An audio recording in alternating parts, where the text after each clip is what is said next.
First and foremost, thank you very much for your speech and for your panel intervention at CODA. It's a pleasure and an honor to have you here. The vision's still important, but the implementation, if you have the finance, can be automated at a much lower cost. So a lot of focus on vision. Mm-hmm. I believe at the moment AI learns from us and our data.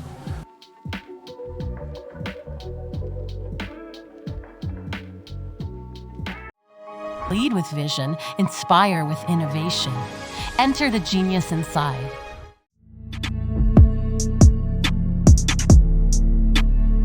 And you've mentioned a couple of points on your speech and a couple of really interesting being from blockchain and IoT integration, from sovereign digital identities, from the ability to integrate AI with blockchain.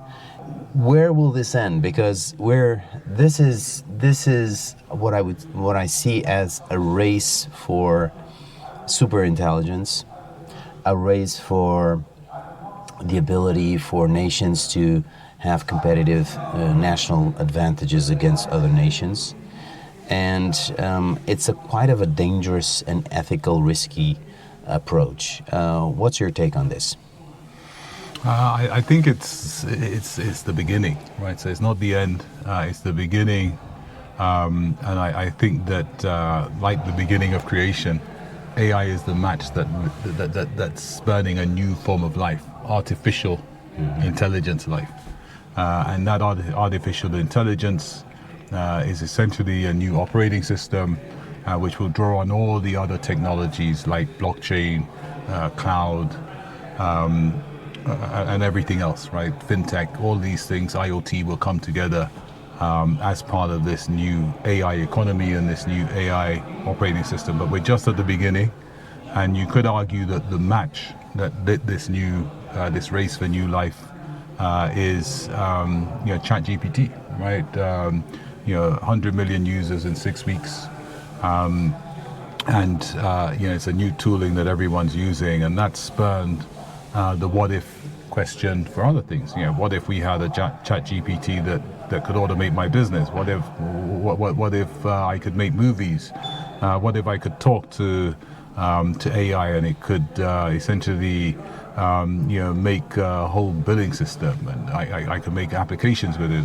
So the what if, and we're now moving in this beginning to one where doing, is the race for AI, but the focus is on imagination, right? As visionaries, part of what we do is we can see a version of the future.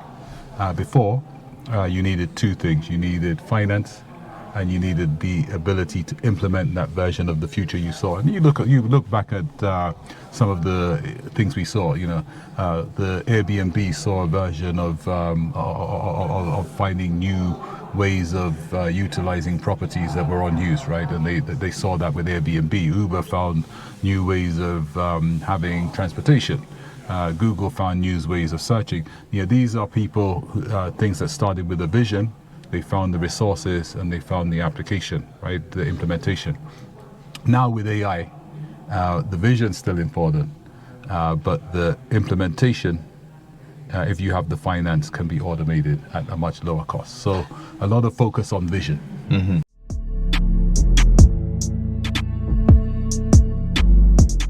You mentioned vision and imagination, and that's a really interesting take. And what do you see as the unique trait that humans have that it's very hard to replicate as a super intelligence? Emotions, life, personality, vulnerability, loving, anger, emotions. These are things, the ability to be shaped differently by experiences based on environment, right? So you can have a person in China, you can have a person in the US, they can have the same education, but because of the environment, they can grow up with different perspectives, right? Mm-hmm. So the human ecosystem is complicated, and I think some of our vulnerabilities and some of our differences is what makes us unique. We also have the ability to dream. We have the ability to see a version of the future. We have the ability to see the same things but see it differently. We have creativity about us. Now, in terms of artificial intelligence, maybe it can be creative, right? Maybe we can program emotion in there. But what I think will be the telling factor is whether you can program evolution in there. So if you look at mankind, 500 years ago, 1,000 years ago, we've evolved. And can AI evolve in the same way, in terms of growing, feeling differently, interacting differently? I don't know, right? I believe at the moment AI learns from us and our data.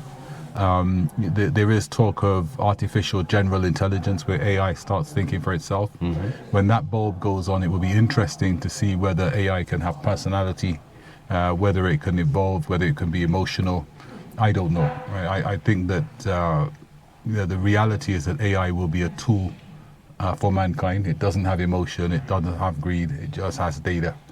And there will be a lot of focus on getting clean data in, getting balanced data in, and then getting the productivity tooling and automation that goes from AI. I think that's how it will work. But there's a lot of talk that it can do all these other things. I think the jury's out.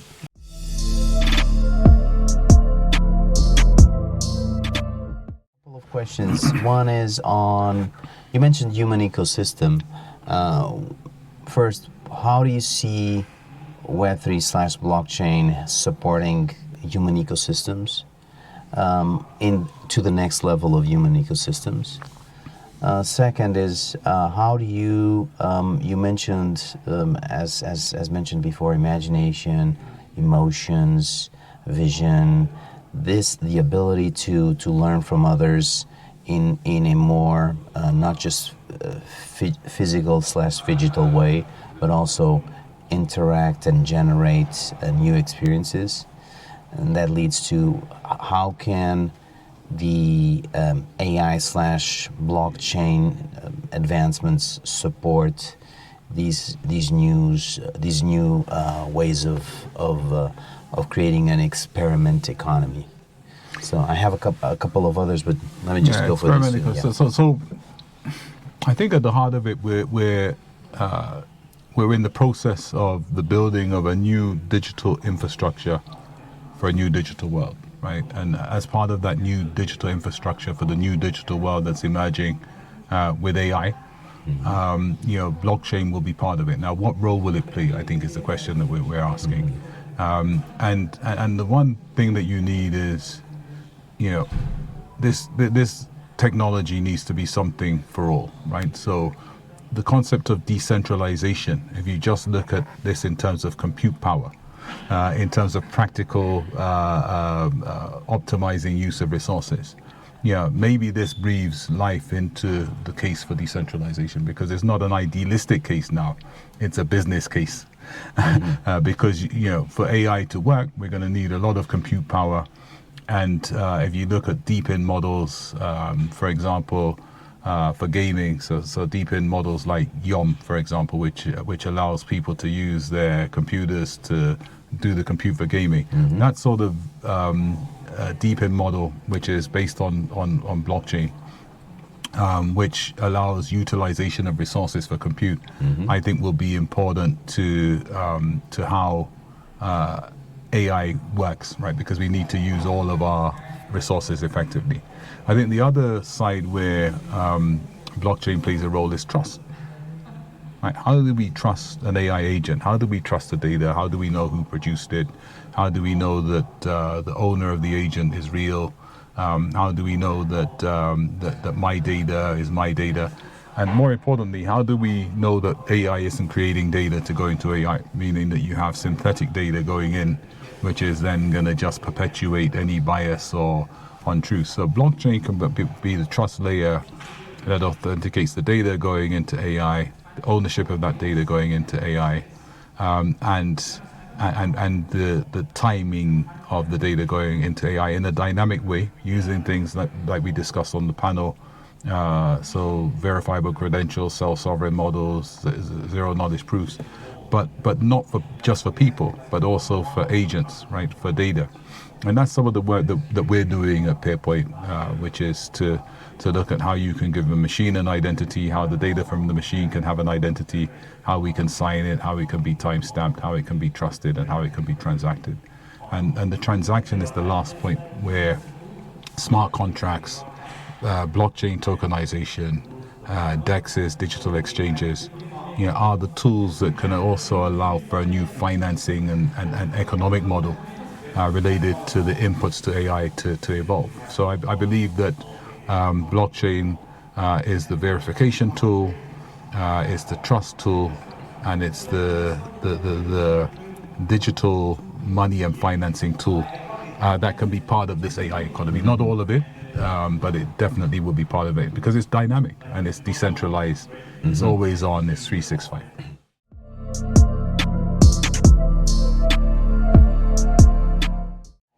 You mentioned self-sovereign identities. Do you think that SIM and digital identities can play a role in that in the future? So I think one of the key things with identity and with all of this is how do we get a legal system that can work? So I wrote a book. I'm going to plug my book, Business of the Metaverse, David Palmer. Okay. It's out by Kogan Page. But in that book, part of what we looked at, and it covers AI, Web3 as well, is the legal system, right? How can we protect copyright and IP in the metaverse where there's no jurisdiction, where it's everywhere, where you don't have the same things? And I think that part of the challenge for AI will be ensuring that you have recourse to legal relations. So if you have a person with 10 agents, those agents on the instruction and the data that's given to it by the owner can do things, right? An AI can give wrong advice. The AI can be a bad actor. An AI agent can do something on behalf of someone, right? So the actual physical person or organization is now one step away from the action. So how do you then have recourse to legal relations, liability, etc.? How does the legal system work where the technology is moving so quickly? And I believe that is essentially where a phone number can come in, because the phone number, if you give it to a person, an organization, a device, or an AI agent, so I can delegate my phone number to my agents, right? It's a way that operates within the existing law and regulations where I can come back to a person, organization, which means I can go back to a legal jurisdiction, and I can have recourse to legal relations, right? The technology cannot move forward at the pace it is without that.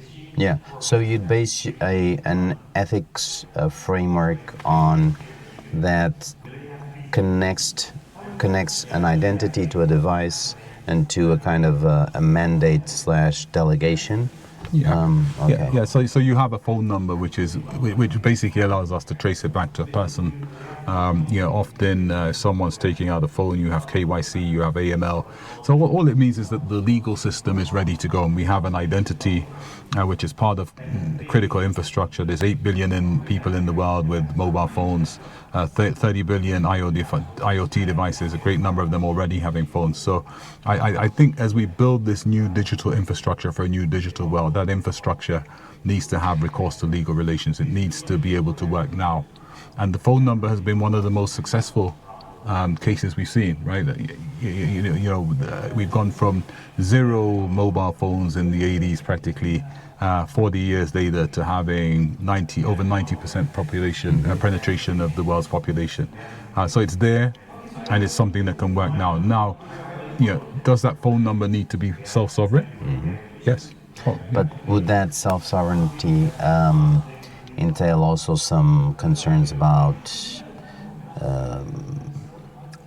identity theft, cybersecurity risks, compliance with in integrating systems with AI, and even duplication of phones, so basically fraud? And how would you go about that? A lot of that's there. So there's a lot of APIs in the telco world which can tell if a SIM's been swapped. We can tell if there's, like, you go on holiday and it's saying, okay, you're not normally here, you don't normally use this. So a lot of that is already there. Now, yes, we would need to evolve that to look at how we could look at virtual numbers and different agents. But all I'm saying is that the infrastructure is there. It's not completely transferable, but you could see how you could have virtual phone numbers which are assigned to agents. AI agents can make a call in the virtual world.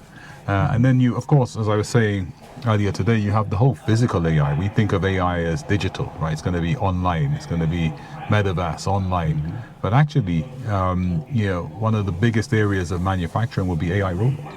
And those AI robots will be connected. Yes. So which means that there will be likely a virtual phone number, an IMSI, for those things as they will move around.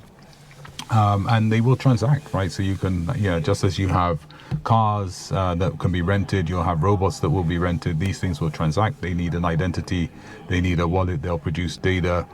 They need as agents. Yes. Yeah. So it's going to be in the physical as well. And the phone number is the only thing that's ready that can transact physical and virtual wealth.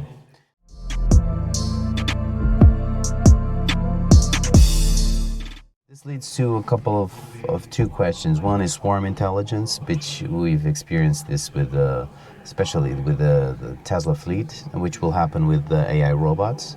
And the next one is mankind priorities, because this is a race for the $1 trillion investment in data centers and models and apps and agents and so on, and what's coming next. And to a certain extent, a lot of basic needs for mankind are just not even met. So the first question leads to, do you think that swarm intelligence needs to be further developed to avoid, to a certain extent, the vulnerabilities that we've watched in the 2000s of models or of systems that were easily attacked, but were network, and now they're in swarms? And the second question is, how do we instill a sense of priorities in the investment community so that there's more on the basic needs and not just AI? I think both good questions. So swarm intelligence, I believe, is critical, and it's where it's going, and it fits very well with AI, right? So I believe that will be important, but it can be used for good and bad. So it's on both sides. I think in terms of the basic needs, this is where I think we have a real problem. We're in a position now where we have a danger of having an AI which only benefits a few, meaning economically, meaning that you'll have a few data center players, chip manufacturers, technology companies who essentially social media companies who have all the data, all the processing revenues, all of the agent revenues, all the application revenues. You look at social media, there's over 3 billion people on social media. It makes sense, right? Just add AI, just add a wallet, just add the ability to transact. Everything can be done in that ecosystem, add a marketplace. But where does that leave everybody else, right? There's a lot of talk about AI displacing workers. That I also believe there's going to be a lot more jobs created, but that needs policy, right? That needs a conscience, that needs something other than profit maximization in there. And this is where regulation, policy, and governance needs to catch up with the technology very quickly. It also questions our models, right? There's 1.7 billion people out of a population of 8 billion that are unbanked. Roughly, internet users, there's maybe 3 billion people that don't have access to the internet. And there's different classes of access to the internet. So as we race to this new AI economy and AI enablement and AI tooling and AI robots, which is going to build the new economy. If you have a factory that has AI robots, you don't need cheap labor. If you have a factory that has AI robots, you don't need to buy it from a developing country. You don't need to buy goods from a developing country because that advantage it goes. What does that developing country do? Right? How can we ensure equal access to AI technology and infrastructure across the world, right? And that's how we'll all benefit if we all have it, and we have a bigger market and we have a more productive world. And the current economic model of profit maximization won't cut it, right? You need redistribution of income. You need you need investment, which isn't just about maximizing returns, and maybe that's where Web3 and blockchain financing can play a role. Things like deepins, where communities can come together and crowdfund AI data centers and infrastructure. Maybe that's where blockchain can supplement the current race and extend the boundaries of opportunity and equality, and allow access to these resources through token financing, deepins, and smart contracts which have subsidies in it. Mm-hmm.